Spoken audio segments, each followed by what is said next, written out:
लोग कहेंगे अरे हाथी तो कुत्ते जैसा व्यवहार कर रहा है, हाथी ने अपनी उपाधि छोड़ दी, हाथी ने अपने कर्तव्य का पालन करना छोड़ दिया, उसका जो कर्म है वो क्या करता है, उसको इतना सम्मान दिया जाता है उसको छोड़ दिया।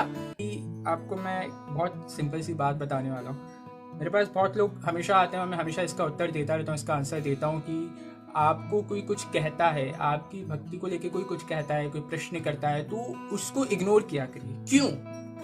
एक बार एक संत महात्मा एक गांव में जाते हैं, राइट, और उस गांव में जाने के बाद वो अपनी भक्ति का, अपने प्रचार का, हरिनाम का प्रचार करना शुरू कर देते हैं। संतों का काम ही होता है कि वो प्रचार करें। हरि के नाम को जितना ज्यादा वो फैलाएंगे उतना ज्यादा लोगों का उद्धार होगा, संसार का उद्धार होगा, राइट। अब संत गए हैं, उस गांव में गए हैं, वहाँ गांव में एक पंडित भी रहता है। अब क्योंकि संत की जो बातें हैं वो काफी ज्यादा मोटिवेटेड होती है, तो इस वजह से संत के बहुत सारे लोग वहाँ पे अनुयायी बन जाते हैं, डिसाइपल्स बन जाते हैं, शिष्य बन जाते हैं। वहाँ पे उनका एक और शिष्य था, बहुत प्रिय था, डियरेस्ट शिष्य था।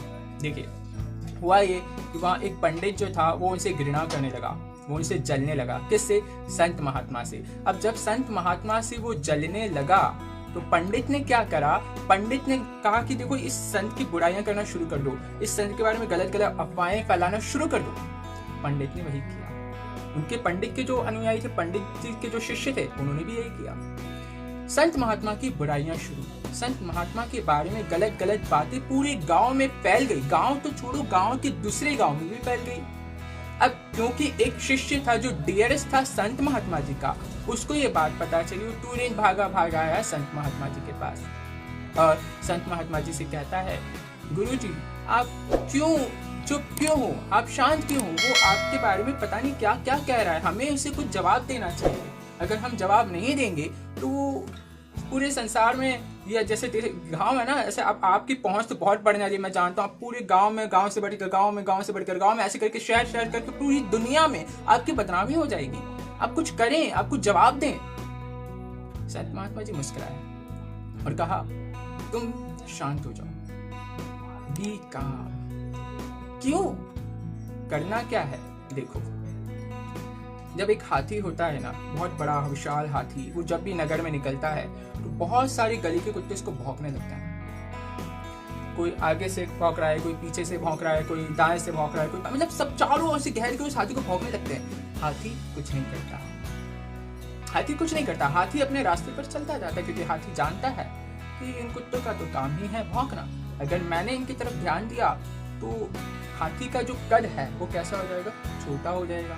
हाथी का गर्दन हमेशा ऐसा रहता है, हाथी को ऐसे करके भौंकना पड़ेगा, है ना? तो उससे क्या होगा? उसका कद भी नीचे हो जाएगा और हाथी का जो सम्मान है वो भी नीचे हो जाएगा, क्योंकि लोग कहेंगे अरे हाथी तो कुत्ते जैसा व्यवहार कर रहा है, हाथी ने अपनी उपाधि छोड़ दी, हाथी ने अपने कर्तव्य का पालन करना छोड़ दिया, उसका जो कर्म है वो क्या करता है, उसको इतना सम्मान दिया जाता है, उसको छोड़ दिया, अब वो कुत्ता बन गया।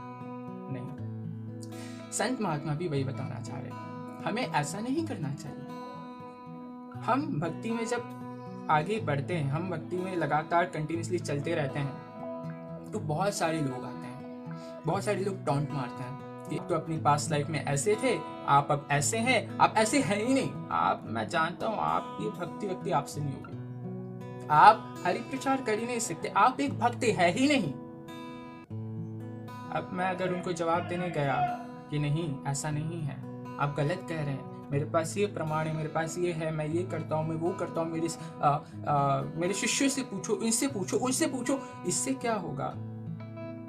आप पर दाग लगेगा, आप पर लांछन लगेगा। अच्छा, आप अगर ठीक हैं, आप अगर साफ हैं, तो फिर आप प्रमाण देने की आवश्यकता क्यों पड़ गई? आप साबित क्यों करना चाहते हैं? एक शुद्ध भक्त को कभी भी साबित करने की आवश्यकता नहीं होती है कि वो भक्त है। भक्त हमेशा पवित्र होता है।